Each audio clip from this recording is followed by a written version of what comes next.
Muy buenas a todos y a todas y bienvenidos a este 11º vlog, en el cual abordaré un aspecto que pasa bastante desapercibido dentro de la organización de los Testigos de Jehová. Digo esto porque no es un tema que se toque normalmente en sus publicaciones, y al no hacerse, evidentemente no es sabido por la inmensa mayoría de miembros. Me refiero a gran parte de cierta simbología presente en la organización a fines del siglo XIX y principios del siglo XX, principalmente bajo la presidencia de Charles Taze Russell. Símbolos y creencias que a día de hoy ya no están presentes, pero que para Russell en su momento significaron mucho, símbolos que hoy en día sin duda son catalogados como paganismo puro, sin saber quizás que en un principio fueron usados por ellos mismos. En este punto y antes de avanzar, tenemos que tener en cuenta algo clave. La organización a través de su historia ha dicho que Russell fue usado por Dios y guiado por el Espíritu Santo de éste para llevar a cabo sus designios. Evidentemente, esto nos lleva a pensar a que el empleo de cierta simbología usada por Russell en aquel tiempo habría sido también dentro de un contexto divino y bajo el Espíritu Santo de Dios. Por lo tanto, Dios habría avalado todo esto, pero con el pasar del tiempo, ese mismo Dios, y también bajo Espíritu Santo, habría hecho que la organización se despoje de aquella simbología avalada por él mismo tiempo antes, lo cual por supuesto es bastante discordante. Pero más que hacer un juicio personal sobre el tema, este video tiene la finalidad principal de informar y poner un tema sobre la mesa que quizás no sea de dominio público o muchas veces sea hasta negado. A lo largo de su presidencia, Russell empleó varios símbolos, los cuales aparecían en sus revistas y libros. Uno de ellos fue la cruz y la corona, la cual fue usada durante más de medio siglo, hasta 1931. Este símbolo es de carácter cristiano y popularmente la corona simboliza la recompensa celestial y la cruz, por un lado, simboliza las pruebas de la vida soportadas como cristiano, según Santiago 1:12, y por otro simboliza la propia muerte de Cristo. Recordemos que en el caso de Russell, este creía y murió creyendo que Jesucristo había sido clavado en la cruz. Este símbolo estuvo en la portada de la revista Watchtower, la publicación tal vez más importante de Russell, conocida hoy como la Atalaya, además de estar presente también hasta en su propio despacho.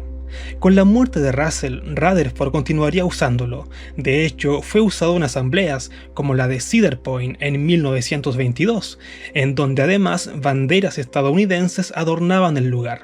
Bastante curioso. Sin embargo, no solo fue usado por los estudiantes de la Biblia, sino que se continúa exhibiendo en muchas iglesias cristianas a día de hoy, como la Iglesia Católica Romana o la Iglesia Cristiana Ortodoxa. La Iglesia del Cristo Científico, por ejemplo, usa la cruz y la corona como su mayor símbolo representativo. Además, es un símbolo que se suele encontrar en distintas agrupaciones, como la masonería, específicamente el grado de caballero templario del rito de la masonería de York, en donde el símbolo también se conoce como la cruz y corona de la pasión de color rojo sangre de los caballeros templarios. Otro grupo que usa este símbolo es la Institución Real Negra, una sociedad fraternal protestante. Además, es usado también en el mundo de la heráldica. El símbolo a veces suele estar rodeado por una frase en latín traducida como "con este signo conquistarás". Por lo tanto, es un símbolo tremendamente popular y usado por un sinnúmero de grupos y organizaciones. En los estudiantes de la Biblia fue usado desde 1881 hasta 1931. En aquel año precisamente, la revista Watchtower ya no mostraba ni la cruz ni la corona.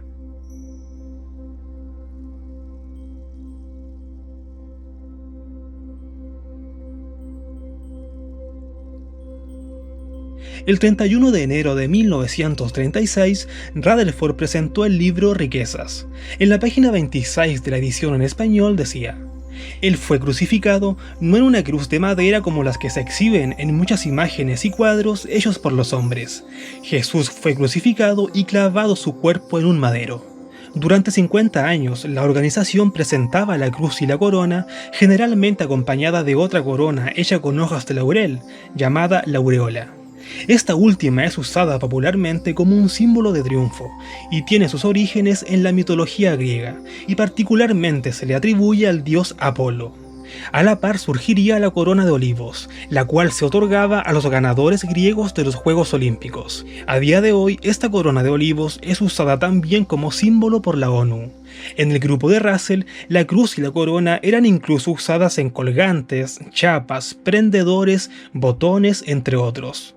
El ex miembro del cuerpo gobernante, Carey Barber, declara: realmente era un distintivo que tenía como ribete una guirnalda de hojas de laurel, y dentro de la guirnalda había una corona con una cruz que atravesaba diagonalmente.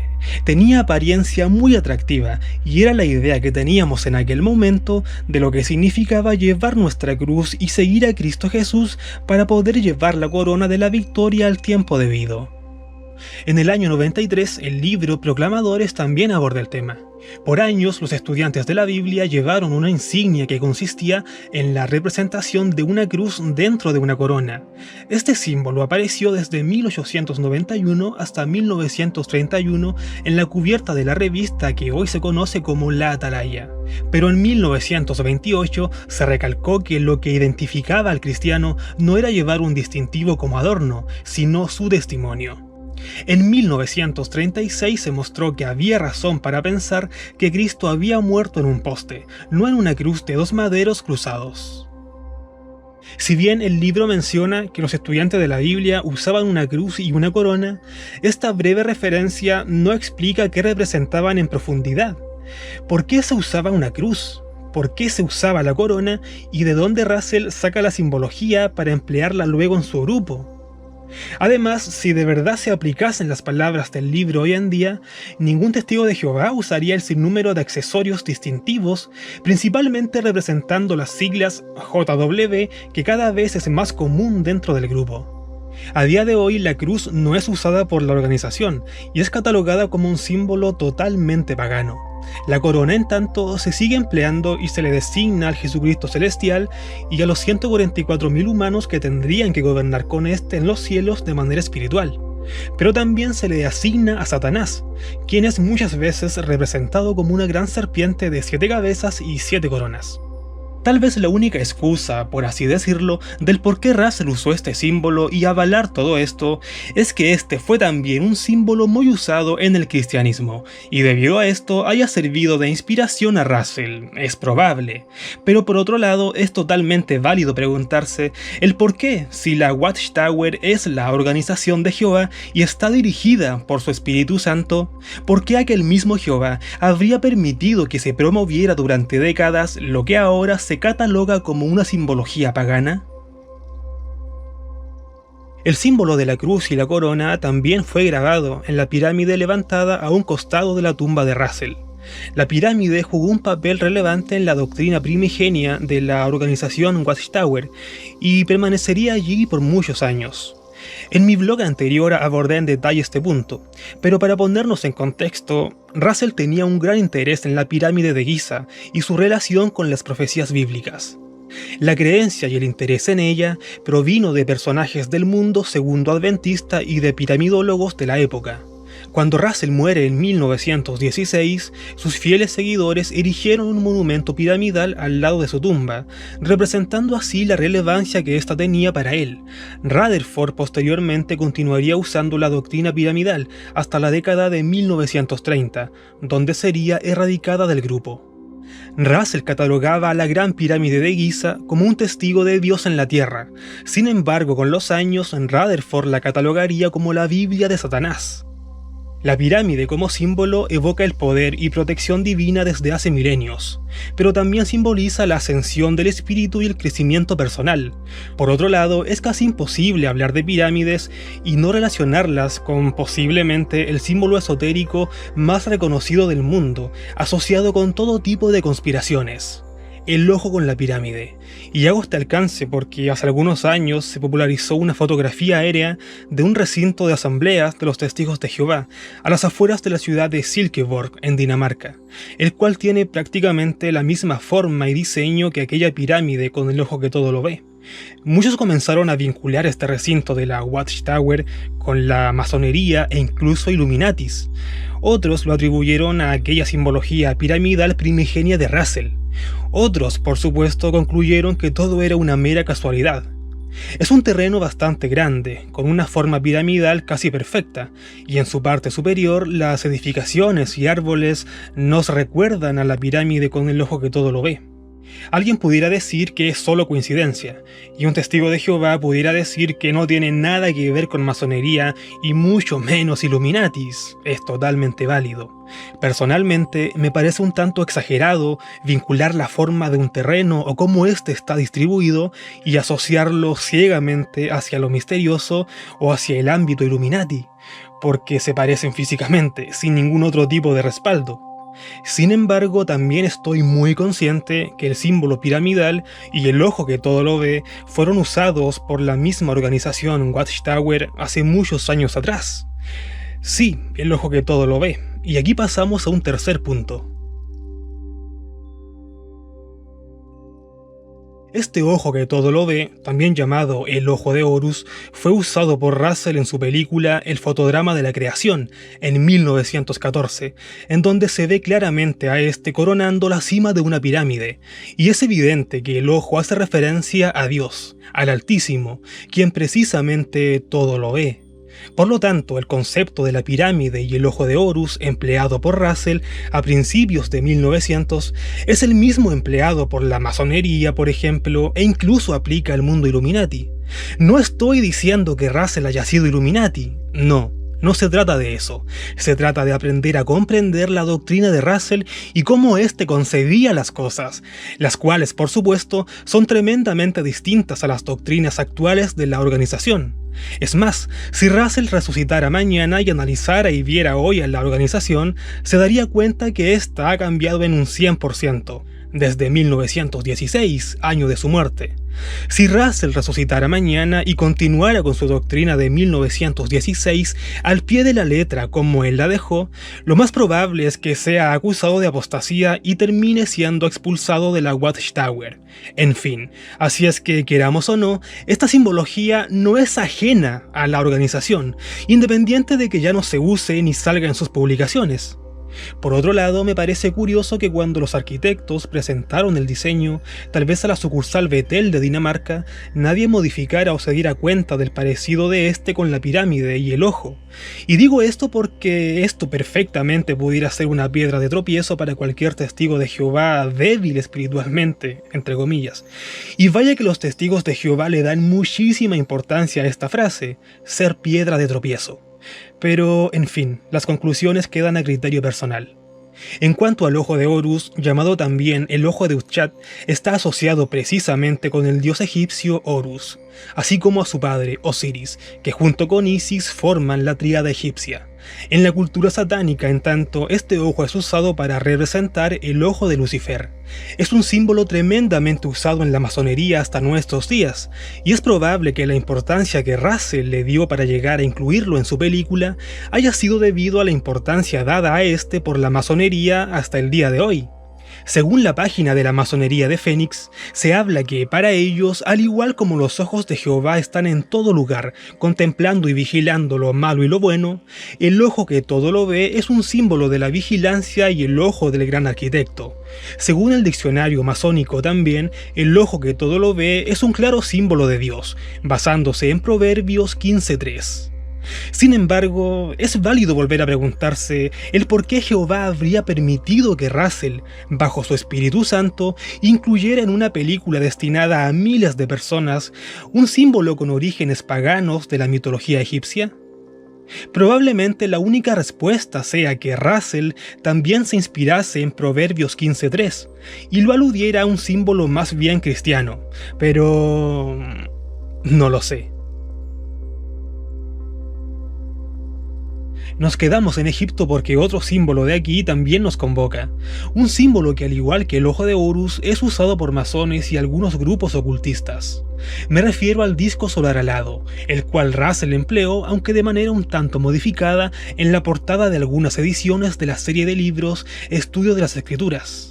El disco solar alado se cree y data de hace unos 4000 años, y es posible no solo encontrarlo en Egipto, sino que también en toda la región de Mesopotamia, Persia, Anatolia, entre otras, y está asociado con el sol y las deidades del sol.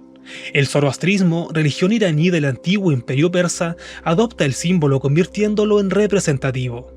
En el caso de Russell, este también hace uso del símbolo, y aquí pudiéramos decir que este disco solar alado empleado por Russell es distinto a los demás, y estaba modificado, por lo tanto no significa nada y no representa nada, así es que solo lo habría tomado para embellecer sus portadas. Pero bajo esa lógica, cada cultura y forma de adoración empleó su propia versión del disco solar alado. Russell fue uno más de los tantos que habrían tomado el símbolo y modificado para posteriormente emplearlo. Los egipcios, por ejemplo, lo hacían con el sol rojo, el cual era una representación del dios Ra, acompañado a veces de dos serpientes. El zoroastrismo lo hizo con la inclusión de una figura humana, bajo el término Farabajar. De hecho, algunas sociedades secretas como la Orden Rosacruz también lo emplearía de una forma editada. Sin embargo, pudiéramos pensar que el disco solar alado de Russell pudo haber sido tomado de Malaquías 4:2, en donde se dice: «Mas a vosotros, los que teméis mi nombre, nacerá el sol de la justicia, y en sus alas traerá salvación, y saldréis y saltaréis como becerros de la manada». Este texto nos habla de un sol y de alas, y es la conexión más cercana que se podría establecer entre la Biblia y el símbolo usado por Russell. Es más, es citado por el propio Russell para referirse al Mesías como el sol de la justicia, en su mismo libro. Así es que, para Russell, este sol de la justicia mencionado en Malaquías sería precisamente el Mesías. Por ende, esto nos lleva a pensar que aquel disco solar alado en sus portadas, más que ser una simple decoración, era aquella representación de Jesús. Pero tomando en cuenta que este disco solar alado había sido usado por varias culturas y formas de adoración anteriormente, ¿no es acaso incongruente que ahora fuera tomado por Russell bajo Espíritu Santo y usado para representar nada más ni nada menos que la imagen de Jesucristo? Con los años, este símbolo sería erradicado de las publicaciones de la Watchtower. En una despertada de 1976, la organización presentó un artículo llamado «¿Son decoraciones idólatras?», en el que mencionan los cuidados de un cristiano a la hora de usar cierto tipo de simbología, y hacen referencia al disco solar alado. Sin embargo, no dicen si este es bueno o si es malo, así como también evitan cuidadosamente mencionar que en el pasado, aquel mismo disco solar sirvió de inspiración a Charles Taze Russell. Personalmente, y si me baso en las propias doctrinas y enseñanzas de la Watchtower, y veo las cosas bajo su mismo punto de vista, consideraría que este disco solar o disco solar alado es pagano, porque es atribuible en su más recóndito origen al sol como deidad, por ende al dios Ra, dios del cielo y dios del sol. A modo de anécdota, en Queens, Nueva York, durante muchos años funcionó el Teatro Bliss, un teatro de los más importantes en su tiempo, y cuyo diseño y decoración fueron inspirados 100% en el antiguo Egipto.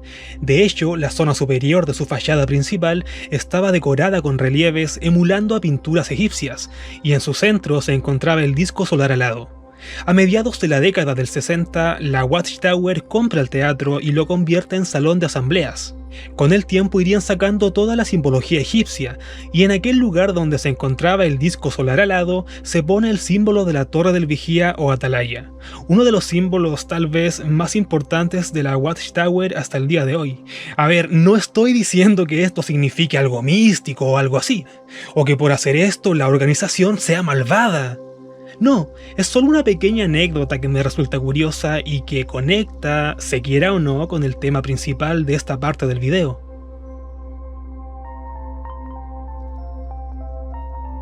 Uno de los símbolos más usados en el mundo de la masonería son las dos columnas.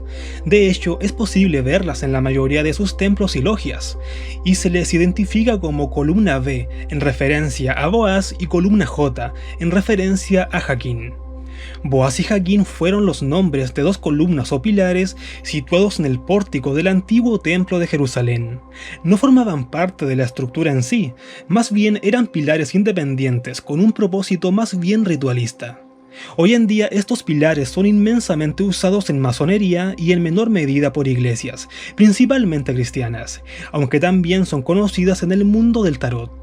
Su propósito principal, al menos en masonería, sería la representación de la dualidad, y a la vez ser una especie de portal muy firmemente establecido que haría la distinción entre el mundo profano exterior y el interior de la logia o templo masón, marcando de este modo el comienzo de una senda hacia un nuevo despertar. En el caso de Charles Taze Russell, este escribiría una saga de 6 libros, Los Estudios de las Escrituras. Cuando este muere, la Watchtower, ahora liderada por Rutherford, sacaría nuevas ediciones de estos, como el volumen 3, Venga tu Reino, en donde la entrega posterior traería en su portada la propia interpretación de la Watchtower de las 2 columnas de Boaz y Jaquín. En la esquina inferior izquierda se representa también el tabernáculo de los hebreos, el que luego sería sustituido por el primer templo de Jerusalén y sus 2 pilares, como el nuevo lugar de adoración al Dios Yahvé. Ahora, se podría decir que el dibujo de estas columnas no atañe a Russell, porque el libro fue publicado por la Watchtower después de su muerte. Pero en aquella película de 1914, el fotodrama de la creación, Russell presentaba la publicidad de esta muchas veces usando las 2 columnas, y en estas es mucho más evidente la representación también de otros símbolos en la parte superior de estas. Por una parte, y sobre la columna J, una esfera, representando el mapa celeste con planetas, estrellas y galaxias, haciendo alusión a la polaridad masculina y positiva del universo, representando también el universo espiritual y el mundo abstracto de las ideas. En tanto, sobre la columna B se encontraría el planeta Tierra, representando alegóricamente a la polaridad femenina y negativa de la naturaleza. Estas 2 polaridades son simbólicamente las fuerzas de atracción y repulsión, la dualidad, y es tremendamente importante en el mundo masón. Además, como lo vimos anteriormente, es en esta misma película de 1914 en donde Russell presentaría también su propia versión de El Ojo de la Providencia, u Ojo que todo lo ve. A ver, ¿significa todo esto que Russell fue masón? No, no es concluyente, porque perfectamente pudo haber tomado simbología masónica y haberla empleado en su grupo, sin la condicionante de tener que ser un masón. Además, es probable que fuera influenciado también por sus maestros segundo-adventistas, los cuales pudieron también haber usado esta simbología. Sin embargo, es igual de importante considerar la tremenda admiración de Russell por todo este tipo de simbología, a tal punto de extraerla de fuentes externas y traerlas a su propio grupo. Aquí alguien pudiera decir que toda esta simbología usada por Russell no fue extraída específicamente de la masonería, sino que se habría inspirado tal vez en gran parte de la simbología de otras iglesias cristianas. Pero volvemos al principio. Según la Watchtower, Russell actuó y obró bajo el Espíritu Santo de Jehová. Por ende, y aunque hubiera sacado la simbología del cristianismo y no de la masonería, de igual manera carece de sentido el que un hombre, actuando bajo el Espíritu Santo de Jehová, se haya inspirado y usado símbolos pertenecientes al mundo de Babilonia la Grande, pertenecientes según la Watchtower a Satanás.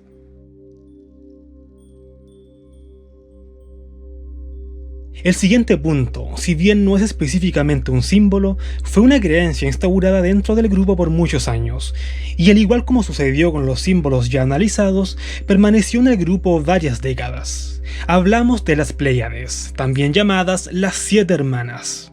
Es un cúmulo de estrellas ubicadas en la constelación de Tauro. El punto es que a este puñado de estrellas se le han atribuido un sinnúmero de mitos y teorías a lo largo de los siglos. En el Mahabharata, en los mayas y el Popol Vuh, los aztecas, los incas, los mapuches, los Rapanui, etc. De hecho, se han hecho referencias hacia ellas en textos tremendamente populares como la Ilíada o el Quijote. Para los antiguos romanos, esta constelación era conocida por su asociación con la homosexualidad, y durante el siglo XX se popularizó enormemente entre los aficionados a los ovnis y al mundo ufológico. Y cómo no, también se hace alusión de ellas en la Biblia, o al menos eso es lo que se interpreta. Pero, ¿qué tienen que ver las Pléyades con Charles Taze Russell? Bueno, como lo vimos anteriormente, durante gran parte de su servicio y hasta su muerte, Russell vinculó las profecías bíblicas con la piramidología. Por lo mismo, dedicaría un libro completo a su interpretación de la Gran Pirámide de Giza, y el supuesto nexo de esta con la Biblia. Sería algo que también toca en su libro Venga tu Reino. En el capítulo 10, Russell hace mención acerca de una conclusión a la que había llegado tiempo atrás un astrónomo alemán de apellido Midler, quien había difundido que el centro del universo era nada más ni nada menos que la constelación de las Pléyades. Russell toma aquella teoría y la aplica a su grupo, y esto lo complementa con lo que proponía el ministro luterano Joseph Sayce, uno de los principales piramidólogos que influenciarían a Russell, y quien decía que la construcción física de la Gran Pirámide de Giza indicaba que Alción, la estrella central de la constelación de las Pléyades, estaba en el centro del universo. De este modo, Russell concluye que en aquella estrella, Alción, estaría el trono de medianoche. En otras palabras, es aquí donde Dios tendría su trono celestial y desde donde gobernaría todo el universo. Recordemos también que por otra parte, Russell creía que a fines de 1914, el grupo remanente de los elegidos por el Señor serían recogidos y llevados a los cielos para gobernar junto con Cristo por 1000 años. Por lo tanto, aquel lugar celestial era precisamente en las Pléyades, en la casa de Dios, en el centro del universo. A ver, aquí tenemos que hacer un entre paréntesis obligado, porque con el pasar del tiempo y hasta el día de hoy, esta parte en la doctrina de Russell se ha tergiversado un poco, y esto ha sido en gran parte porque muchos han asumido que fue Russell quien propuso y divulgó la idea de que las Pléyades eran el centro del universo, y no es así. De hecho, en su libro Russell dice que aquella idea le pertenece al astrónomo alemán J.H. Midler. Lo que Russell hace posteriormente es por una parte tomar aquella idea. Por otra parte, toma la idea piramidal de Sayce, de que la cima de la Gran Pirámide de Giza estaría indicando hacia el centro del universo, es decir, las Pléyades. Por otra parte, toma las ideas que tenía Charles Piaz Smith del significado de las cámaras y pasillos interiores de la Gran Pirámide. Por otra parte, se ve influenciado por predicadores segundo-adventistas, también interesados en el tema, principalmente George Storrs y Nelson Barbour, y por otra parte, toma los textos bíblicos de Job y Amós en donde se hace alusión a las Pléyades. De esta conjunción de elementos, Russell ni siquiera interpreta, sino que reinterpreta las cosas, y lo principal es que concluye que Dios mora en aquella estrella central de la constelación de las Pléyades, Alción. Por lo tanto, allí tendrían que ir los 144.000 escogidos a gobernar con Cristo. Se podría pensar que esta creencia de Russell termina cuando éste muere en 1916, pero en 1927 Rutherford escribe en su libro Creación: la superficie o parte exterior del abismo, por supuesto que estaba hacia las Pléyades. Las que hay razones para creer son la habitación de Jehová. A más de 10 años de la muerte de Russell, Rutherford continúa firmemente con la idea de que Dios habitaba en las Pléyades. Pero sería un año después cuando vuelve a retomar el tema, esta vez más en profundidad, y lo haría en su libro Reconciliación. La constelación de 7 estrellas que forman las Pléyades parece ser el centro alrededor del cual giran los varios sistemas planetarios conocidos, incluso el nuestro, de la manera como los planetas de nuestro Sol le obedecen y siguen sus respectivas órbitas. Se ha insinuado que una de las estrellas de ese grupo es el lugar al cual se refieren los escritores de la Biblia cuando hablan de la morada del Altísimo, como en 2 de Crónicas 6:21. Oye tú desde el lugar de tu morada, el cielo. Al mismo lugar se refirió Job cuando escribió: ¿puedes tú atar los vínculos de las Pléyades o desatar las ligaduras de Orión? La constelación de las Pléyades es pequeña en comparación con otras, que por medio de los instrumentos modernos se presentan a los atónitos ojos del hombre. Pero la grandeza de tamaño de los otros soles y sus correspondientes planetas se desvanece ante la importancia de las Pléyades, porque las Pléyades son el asiento del trono del Eterno. Rutherford muere en 1942 y ahora es Nathan Knorr quien se convierte en el nuevo presidente de la Watchtower. Por otra parte, la doctrina de las Pléyades propuesta por Russell parecía seguir más viva que nunca. Sin embargo, el 15 de noviembre de 1953 se publica una atalaya, en la que se señala todo lo contrario enseñado hasta ahora. Aquí se dice que todo esto de las Pléyades es básicamente una especulación inútil, y ya no pueden ser consideradas el centro del universo ni el trono de Dios. Y bien, una vez más la Watchtower erradica una creencia arraigada en su grupo. Esta vez la creencia estuvo vigente por 62 años, desde 1891 hasta 1953. Pero lo que más llama la atención es la explicación completamente ambigua por la Watchtower cuando erradica la creencia en 1953, ya que el artículo señala que algunos atribuyen cualidades sorprendentes a estas constelaciones. De esta manera se pasan por alto los nombres de Charles Taze Russell, Joseph Franklin Rutherford y Nathan Knorr, los principales impulsores de esta creencia por 62 años. Los mormones creen que en la otra vida serán dioses y gobernarán en otros planetas. Estoy seguro que para cualquier testigo de Jehová a día de hoy, esta creencia de los mormones les parecería completamente antibíblica y en muchos casos se la atribuirían a Satanás. Pero hasta la mitad del siglo pasado, la Watchtower enseñaba algo muy parecido a eso. El siguiente punto es muy parecido al anterior, ya que reúne conclusiones a las que llegó Charles Taze Russell, las cuales por supuesto escribiría en sus publicaciones. En su revista Zion Watchtower del 1 de mayo de 1903 y bajo el subtítulo La perspectiva de un astrólogo, Russell comienza diciendo que él cuestiona seriamente todas las afirmaciones de astrología, dando a entender que para él ninguna afirmación hecha por astrólogos es de fiar. Por lo tanto, invita a mirar con recelo cualquier deducción de estos. Alguien pudiera decir de que esto contradice a su creencia de las Pléyades, pero aquella creencia de las Pléyades fue transmitida a Russell más bien por astrónomos y piramidólogos, no astrólogos. Sin embargo, continúa diciendo que de cualquier fuente que provengan las sugerencias, aunque del adversario mismo, parecen muy fieles a nuestras expectativas basadas en la palabra del Señor. A ver, parece ser que a principios de 1900, Russell ya consideraba la astrología como pagana. Sin embargo, y a pesar de esta pertenecer al adversario, había puntos que ésta planteaba que coincidían con sus expectativas basadas en la palabra del Señor. Es una contradicción enorme de parte de Russell. O se cree en la astrología o no se cree en la astrología.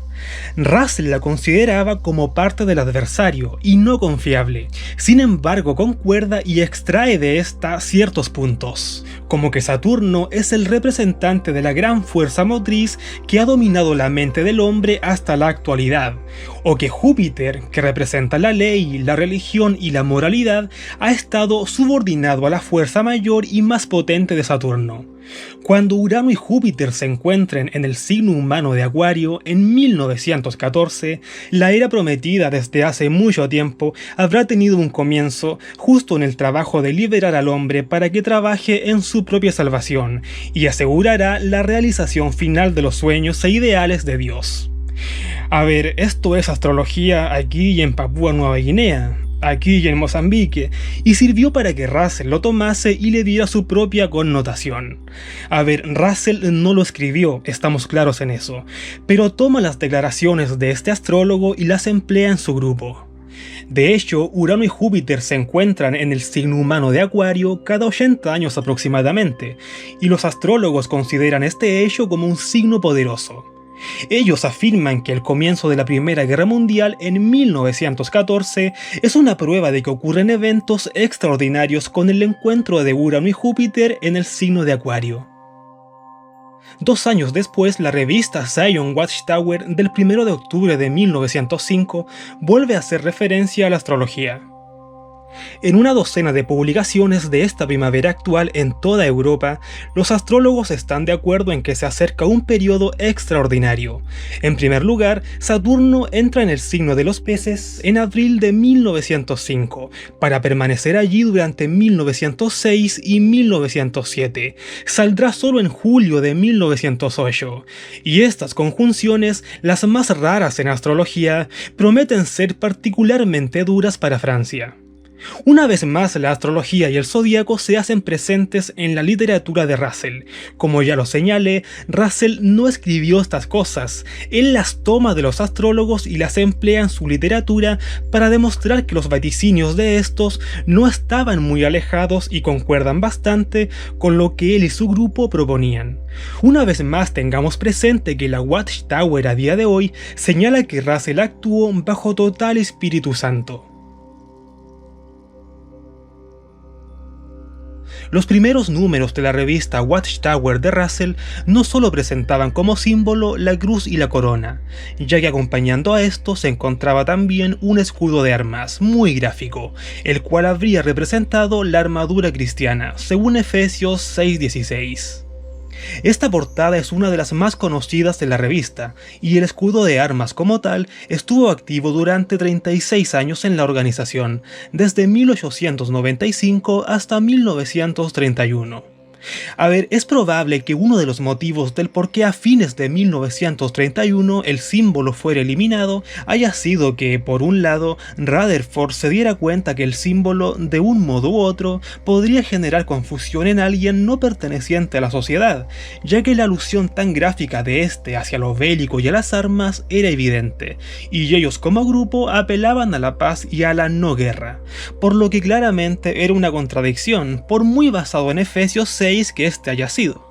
Además, en aquel mismo año, Rutherford decide cambiarles el nombre a los miembros de la organización, pasando de llamarse Estudiantes de la Biblia a Testigos de Jehová, y al comenzar esta nueva etapa, es probable que para Rutherford aquella imagen armamentística no haya sido tan bien vista.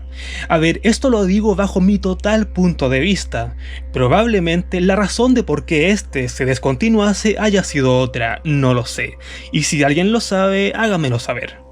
Pero me parece una razón bastante válida, a pesar de que a día de hoy la organización ha sacado muchas imágenes en su literatura haciendo la comparativa entre un antiguo soldado romano equipado con su armadura y el propio testigo de Jehová de hoy, equipado con su armadura espiritual, también según Efesios.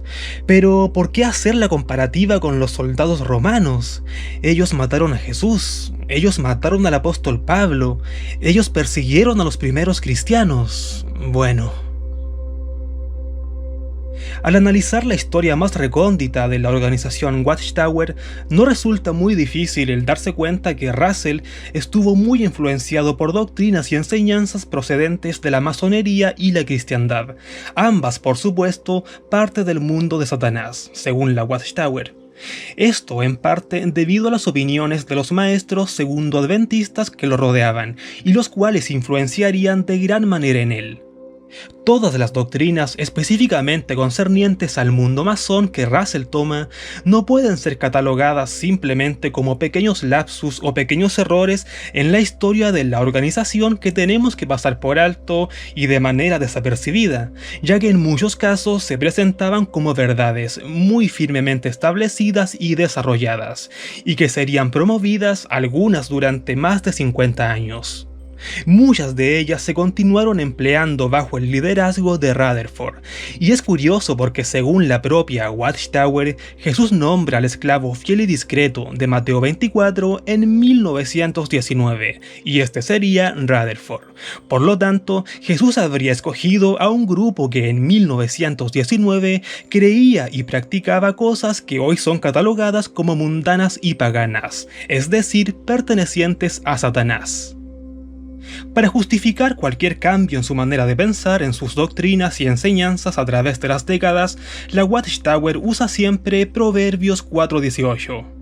Pero la senda de los justos es como la luz que va haciéndose más y más clara, hasta que el día queda firmemente establecido. Con este texto, todos los cambios que ha experimentado la organización pasan a segundo plano. La invitación, amigos, es a ampliar nuestra mente e ir un paso más allá. Un fuerte abrazo, gracias por ver el video y cuestiónalo todo. Adiós.